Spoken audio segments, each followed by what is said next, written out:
Good day to you. This is Dr. Andrew Godperson of the Life Words team. I will welcome you to the second part of our Stop Smoking series. Today I'd like to show you how to analyze your smoking addiction and your smoking habits. First of all, I'd like to discuss with you the degree of smoking addiction. Then I'd like to show you why smoking habits are the core of an addiction. And finally, analyze the smoking habits and have an outlook towards your therapy plan. In our 8-week Stop Smoking program, which you can find on our website, we use the questionnaire that you see on this page. It is based on the Fragerström test, which is now very common. The test contains 6 questions, which are: when do you smoke your first cigarette after getting up? Do you find it difficult not to smoke in areas where smoking is prohibited? Which cigarette would you miss most? The first in the morning, any other? How many cigarettes do you smoke per day? When do you smoke more? During the first hours after getting up or later? Do you also smoke when you're away sick? Each answer has a certain number of points. You note these points and get a test result that can range from 0 to 10. 1 or 2 points, you have low addiction. 3, 4, 5 points, medium addiction. And 6 to 10 points, you are highly addicted to smoking. But what does these results mean? The higher test results, of course, the higher your smoking addiction. That means when you stop smoking, when you're in the active dehabituation, you will probably face more difficulties. And that means also that you have to invest more energy, time to stop smoking. However, it is better to know that there will be difficulties than to underestimate them. So do not get on with something like, oh, it will be too tough, I do not start. Just you know what you're facing, do it. It will be one of the best decisions you make if you decide and when you decide to stop smoking. And also, if you have a low test result, be aware there's no such thing like being a little addicted.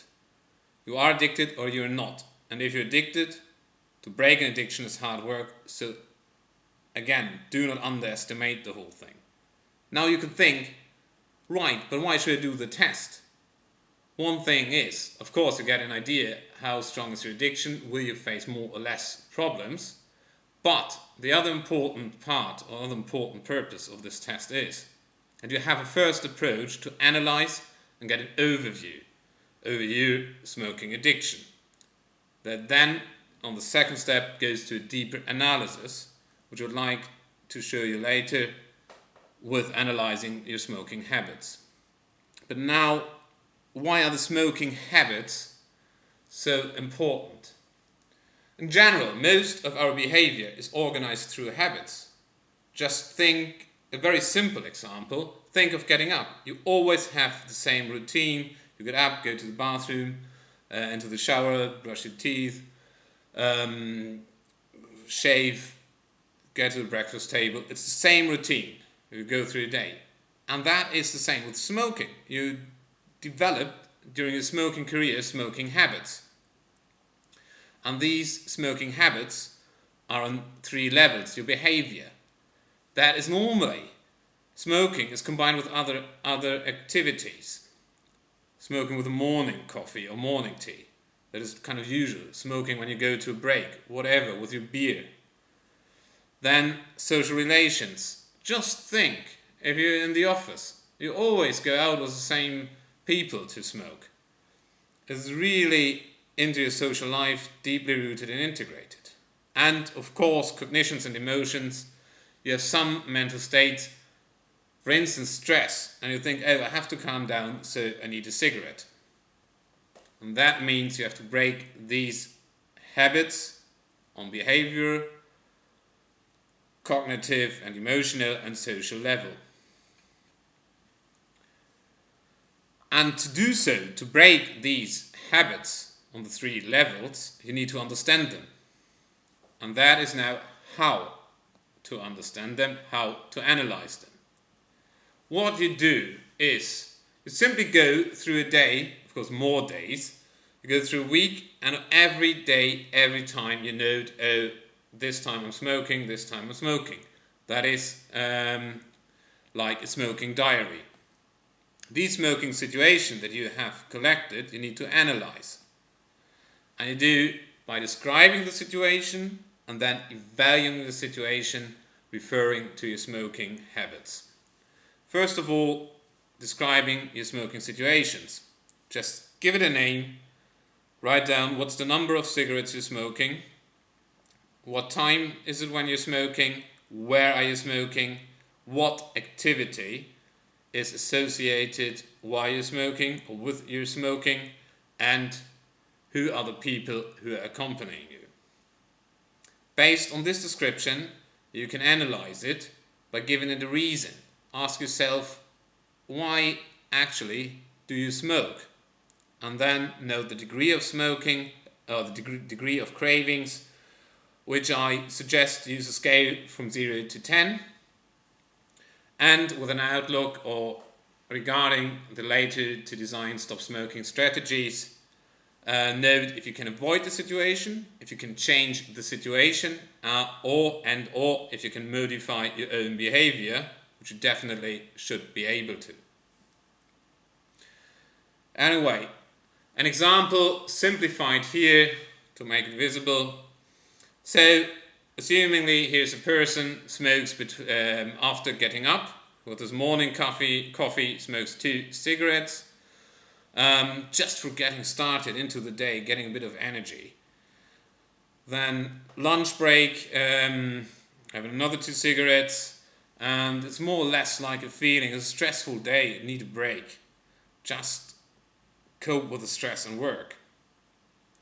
After work, on the way home, now switch off, and then at home or in a pub, actually in front of a pub, then being busy. So that is a really simple example. Just imagine you have probably more situations when you're smoking.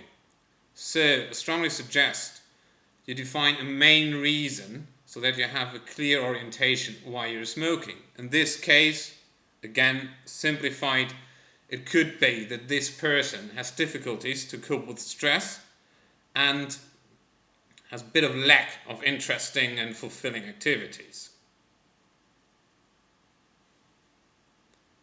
Having now an overview over smoking habits and how to analyze them, going to the summary, that is what I've shown you, an inductive method of analysis. That means the basis is a collection of all smoking situations and of course the descriptions, and then ask yourself what are the reasons, what is the reason in each of these situations for smoking, and have a look. Probably you can aggregate these several reasons to 1 or 2 main reasons, and then go deeper and ask why. Why is that reason? Why is that? This is how you can evaluate a broad and also in-depth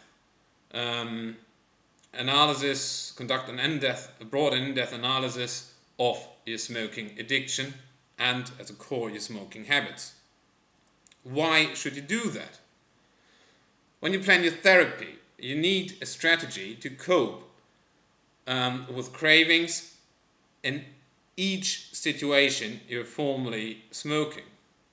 So this is why you need to have all situations you're smoking listed and then later define a strategy how to deal with it.